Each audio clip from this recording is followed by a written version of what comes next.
Hello बच्चों, स्वागत है आपका बिल्कुल नई इस फ्रेश वीडियो में। मैं जानता हूँ कि वीडियो जो है थोड़ा लेट हो गई है, थोड़ा नहीं एक्चुअली काफ़ी लेट हो गई है, बट आई प्रॉमिस कि अब जो वीडियोज़ हैं आपको रेगुलर मिलेंगी।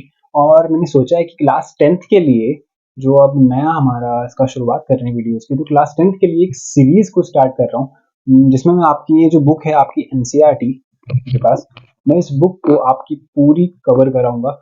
बस एक छोटी-सी कंडीशन है, अगर इन वीडियोस पर थोड़ा-थोड़ा अच्छा-अच्छा का रिस्पॉन्स आता रहता है, थोड़ा-थोड़ा इंक्रीज़ होता रहता है, तो मैं बिल्कुल वीडियो स्किप नहीं करूँगा, आपको प्रॉपर सारी वीडियोस दूँगा, पूरी एनसीईआरटी कवर कराऊँगा आपकी बोर्ड एग्ज़ाम आने तक, ठीक है? तो अब देखो, बिना देरी के, कुछ फालतू बकवास ना करके, फटाफट से शुरू करते हैं तुम्हारी इस सीरीज़ का चैप्टर नंबर फर्स्ट, जो कि है हमारा रियल नंबर्स। तो रियल नंबर्स क्या है? आप 9th क्लास में हम पढ़ के आ चुके हैं कि हमारे कुछ रैशनल नंबर होते हैं, रियल और इरेशनल नंबर होते हैं। उनकी दोनों के कॉम्बिनेशन से जितने भी सबको उठाकर एक बॉक्स में बंद कर दो, वो सारे नंबर जो होंगे उसमें क्या कहलाएँगे? हमारे रियल नंबर्स कहलाएँगे। बेसिकली अगर हम सिंपल से देखें तो रियल नंबर के हमारे 2 पार्ट होते हैं, क्योंकि हम दोनों ही 9th क्लास में पूरी तरीके से अच्छे से एकदम पढ़ चुके हैं। हाँ, थोड़ा इरेशनल वाला पार्ट नहीं पढ़ा था, वो हम इस साल पढ़ने वाले हैं 10th क्लास में। तो रियल नंबर्स में हमारे पास 2 पार्ट थे, एक रैशनल और दूसरा था हमारा इरेशनल, ठीक है? तो आपके एग्जाम में जो है 9th क्लास का भी थोड़ा-सा पोर्शन पूछा जाता है, जो कि मैं इस चैप्टर के लास्ट में आपको बिंदास बता दूँगा। जो-जो क्वेश्चन आते हैं, वो आपको मैं बिल्कुल बताऊँगा। कुछ छोटे-छोटे क्वेश्चन्स आते हैं 9th क्लास के, ज़्यादा कुछ इतना बड़ा नहीं पूछता है, ठीक है? तो देखो, हमारे रियल नंबर्स जो है, वो 2 टाइप के नंबर में कैटेगराइज़ हुआ हुआ है। एक आपका रैशनल हो गया, दूसरा आपका हो गया इरेशनल, ठीक है? रैशनल नंबर हम पूरी तरीके से जितना पढ़ के आ रहे हैं बचपन से अभी तक, वो सारे के सारे नंबर्स आपके कैसे थे? रैशनल थे, ठीक है? इर्रेशनल में हम थोड़े बहुत पढ़ चुके हैं, जो स्क्वायर रूट वाले नंबर होते हैं, वो सब इर्रेशनल होते हैं। जो पाई होता है, वो हमारा इर्रेशनल होता है। बेसिकली जो 9th क्लास में हमने पढ़ा था, कि जो नॉन टर्मिनेटिंग, नॉन रिपीटिंग होते हैं, मतलब जो डिवीज़न पे ना तो मतलब टर्मिनेट होते हैं, पॉइंट के आगे डिजिट्स आती जाती हैं, आती जाती हैं, आती जाती हैं, ना ही कभी खत्म होते हैं और ना ही उनमें यार कुछ नंबर रिपीट होता है। तो उस टाइप के नंबर हमारे क्या कहलाते थे? रैशनल नंबर, ठीक है? तो हम ये सब चीज़ें तो पढ़ चुके हैं, ये तो हमारा बेसिक था 9th क्लास का। इस साल जो हमें पढ़ना है, ठीक है? वो हमें पढ़ना है, सबसे पहला जो हमारा टॉपिक है, इम्पोर्टेंट है, एक छोटा क्वेश्चन इससे आ ही जाता है, वो है हमारा फंडामेंटल थ्योरम ऑफ अरिथमेटिक। इस साल जो हमें सबसे पहले टॉपिक पढ़ना है, वो हमारा ये वाला है, फंडामेंटल थ्योरम ऑफ अरिथमेटिक। और हाँ, मैं एनसीईआरटी के जितने क्वेश्चंस हैं, सारे कराने की कोशिश करूँगा। बस जो कुछ सेम टाइप के क्वेश्चन होंगे, मैं ट्राई करूँगा कि उन्हें स्किप कर दूँ, ताकि आप भी तो भाई कुछ ट्राई कर सको। देखो, जितना तुम ट्राई करोगे, उतना तुम्हारा एग्ज़ाम मस्त जाने वाला है, क्योंकि यार एग्ज़ाम में जाके तुम्हें करना है, मुझे नहीं करना। मैं तो यहाँ करा दूँगा, तुम कॉपी कर लोगे, बट जितना तुम खुद से ट्राई करोगे, ठीक है? उतना तुम्हारे लिए फ़ायदा है, ठीक है? टॉपिक है हमारा फंडामेंटल थ्योरम ऑफ अरिथमेटिक। अब ये क्या वाला है भाई? अब ये कौन सी थ्योरम आ गई है? तो फंडामेंटल, देखो मैं स्टेटमेंट वगैरह कुछ नहीं लिखवा रहा हूँ, आपको ऐसे एक्सप्लेन कर रहा हूँ, क्योंकि स्टेटमेंट आपकी बुक में लिखा है। आपको लिखना है तो वहां जाके कॉपी पेस्ट कर डालो, कोई दिक्कत नहीं है। मैं यहाँ पे आपको समझाऊंगा, बताऊंगा स्टेटमेंट क्या कहता है क्या नहीं, सिंपल तरीके से बताऊंगा, कोई टेंशन वाली बात नहीं है। फंडामेंटल थ्योरम ऑफ अरिथमेटिक ये कहती है कि हम किसी भी नंबर को या किसी भी कंपोजिट नंबर को कहें, बेसिकली जिसके दो से ज्यादा फैक्टर होते हैं, उस नंबर को हम उसके प्राइम फैक्टर्स के मल्टीपल के रूप में दिखा सकते हैं, मतलब उसकी फॉर्म में दिखा सकते हैं, ठीक है? फॉर एग्जाम्पल की अगर मैं बात करूं, जैसे मैं यहाँ पे कोई नंबर ले लेता हूँ, फॉर एग्जाम्पल मैंने यहाँ पे ले लिया 24, ठीक है? अब 24 को जो है, जो हम बचपन में करा करते थे, वही प्राइम फैक्टराइजेशन, अब उसी को हमें बस एक थोड़ा सा अलग तरीके से करना है, थोड़ा शॉर्टकट मार के, ठीक है? इतना लंबा चौड़ा नहीं करना है। तो 24 को हम बेसिकली क्या लिखते थे? फैक्टराइज करने के बाद इसको हम कुछ लिखते थे, टू मल्टीप्लाई कितना आ जाएगा?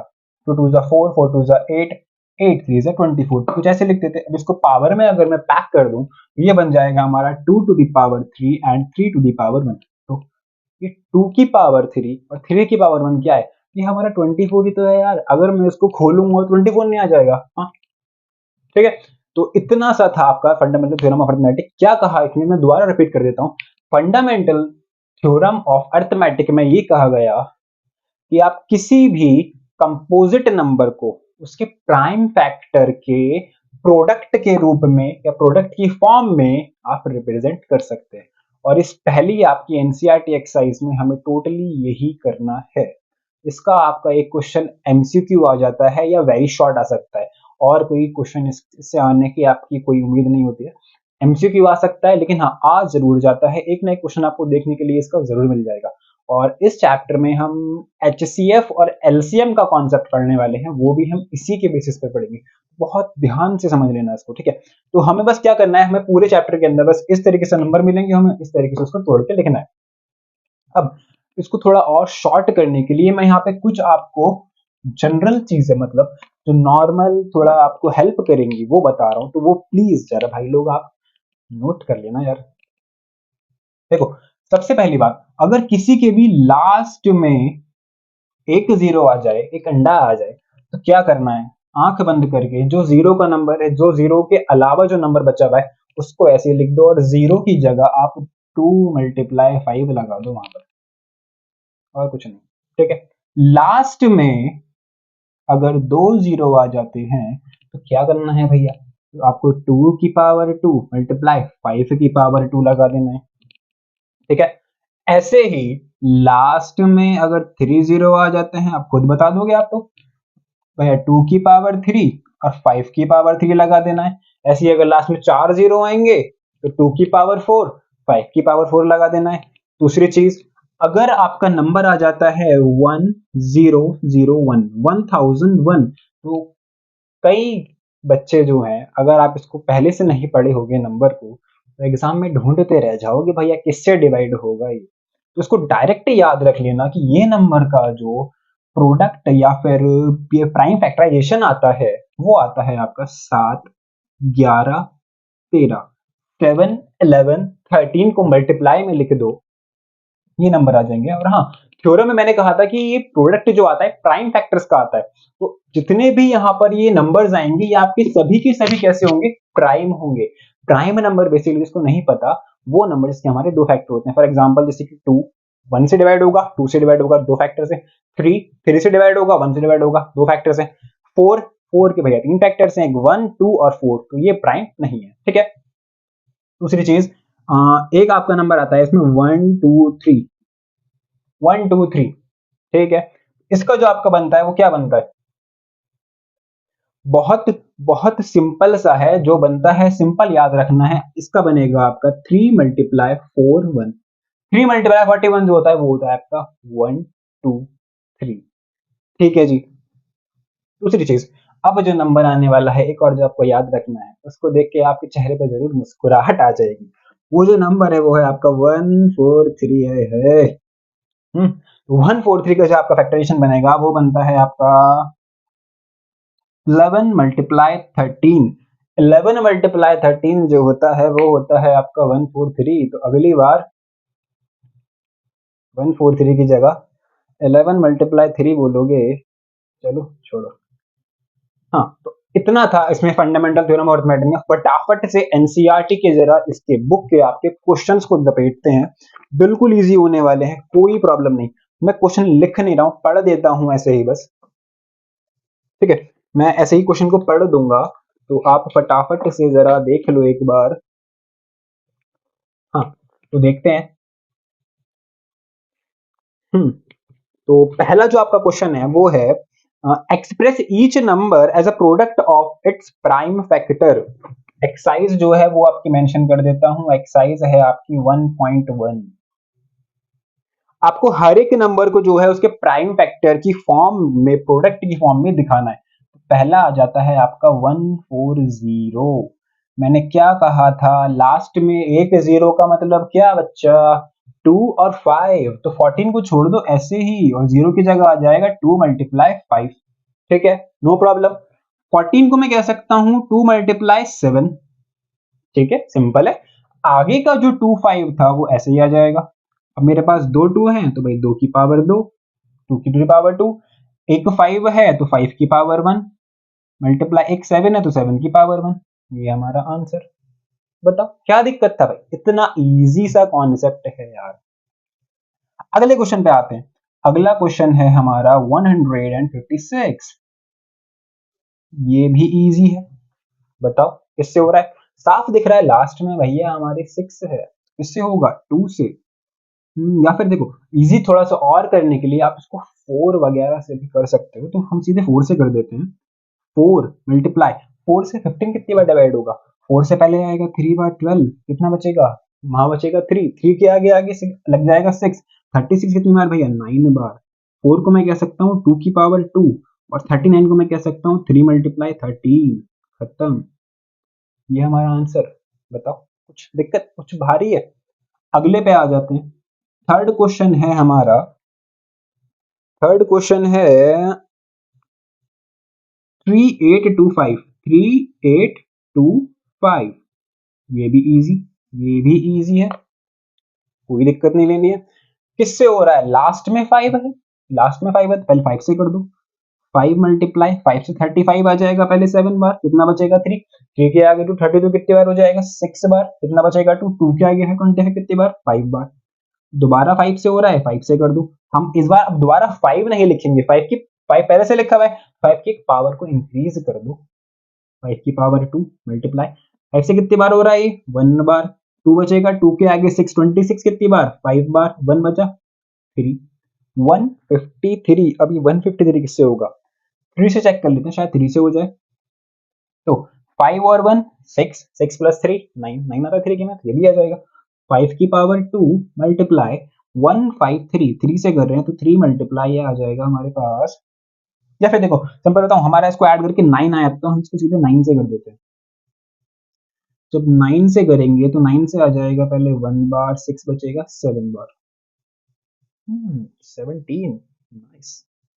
साइड में अगर लिख दूं यहाँ पे तो पहले आ जाएगा हमारा 3 की पावर 2, 9 बन जाएगा, 5 की पावर 2 था, ऐसे ही आ जाएगा, और 17।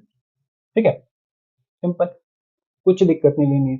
ये आपका पहला क्वेश्चन, पहले क्वेश्चन के 3 पार्ट हो गए हैं। ठीक है, फटाफट से वीडियो को पॉज करके जरा उसको नोट कर लो, क्योंकि मैं यहाँ पे आपको खड़े होकर नोट नहीं कराने वाला हूँ।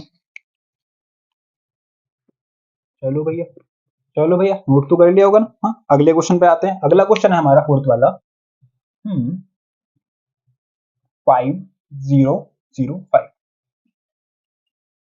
देखो इस क्वेश्चन में ना कुछ नहीं है, जो मैंने यहाँ पे आपकी फॉर्म लिखी थी पहली वाली है, कहाँ गई, 1001, कुछ कुछ इसी की तरह है ना, बस 1 की जगह 5 है, तो आपको क्या करना है, 1 की जगह 5 है ना, तो ये 7 11 13 ऐसे का ऐसा ही आ जाएगा ये वाला। 1 की जगह 5 था तो इसके आगे एक 5 और लगा दो, आंसर। बताओ क्या दिक्कत, इजी था नहीं था, बस आपको ये याद होना चाहिए, बाकी तो कुछ नहीं है। अगले पर आते हैं, 7429, 7429। पहले चेक करते हैं 3 से हुआ है नहीं। 3 से 7 प्लस 4 आपका 11, 11 प्लस 2 13, 13 प्लस 9, 13 प्लस 9 हो जाएगा आपका 22, 22 तो यार 3 के में नहीं आता है, नहीं हो पाएगा। तो फिर अब चेक करते हैं 7 से, जरा 7 से 7 हो जाएगा, 42 हो जाएगा, लेकिन 9 नहीं हो पाएगा, 7 से नहीं हो रहा है। 11 से चेक करते हैं, 11 से कैसे चेक करते हैं, अल्टरनेट डिजिट ले लो, 7 और 2 9, 4 और 9 13, माइनस करके 0 नहीं आ रहा है, ये भी नहीं हो पाएगा। कैसे होगा, 13 से, 13 से भी नहीं हो रहा है। 17 से चेक करते हैं जरा, 17 से करूंगा तो 17 4 जो 68, यहाँ बचेगा हमारे पास 6, 6 के आगे 2, 62 3 बार 51, तो यहाँ से बच रहा है 11, 1 1 यहाँ 17 से हो रहा है। 17 मल्टीप्लाई 17 से जाएगा पहले आपका 4 बार 68, यहाँ बचेगा आपका 6, 6 के आगे 2, 62 जाएगा 3 बार 51, हाँ फिर बचेगा 11, 11 के आगे 9, 1 1 9 होता है, तो 7 बार, इजी। 17 से दोबारा तो नहीं हो रहा है, हाँ 17 से दोबारा 34 आ जाएगा, 6 एंड 3 9, 17 से दोबारा नहीं पाएगा। 19 से देखते हैं, 19 टू जा 38, 19 से हो पा रहा है तो 19 से कर देंगे। 17 मल्टीप्लाई 19 से हो रहा है भाई, 19 मल्टीप्लाई 19 से पहले जाएगा 2 बार 38, 5 बचेगा 57, फिर हो जाएगा 3 बार, तीनों के तीनों नंबर प्राइम आ गए, यही हमारा आंसर खत्म बस।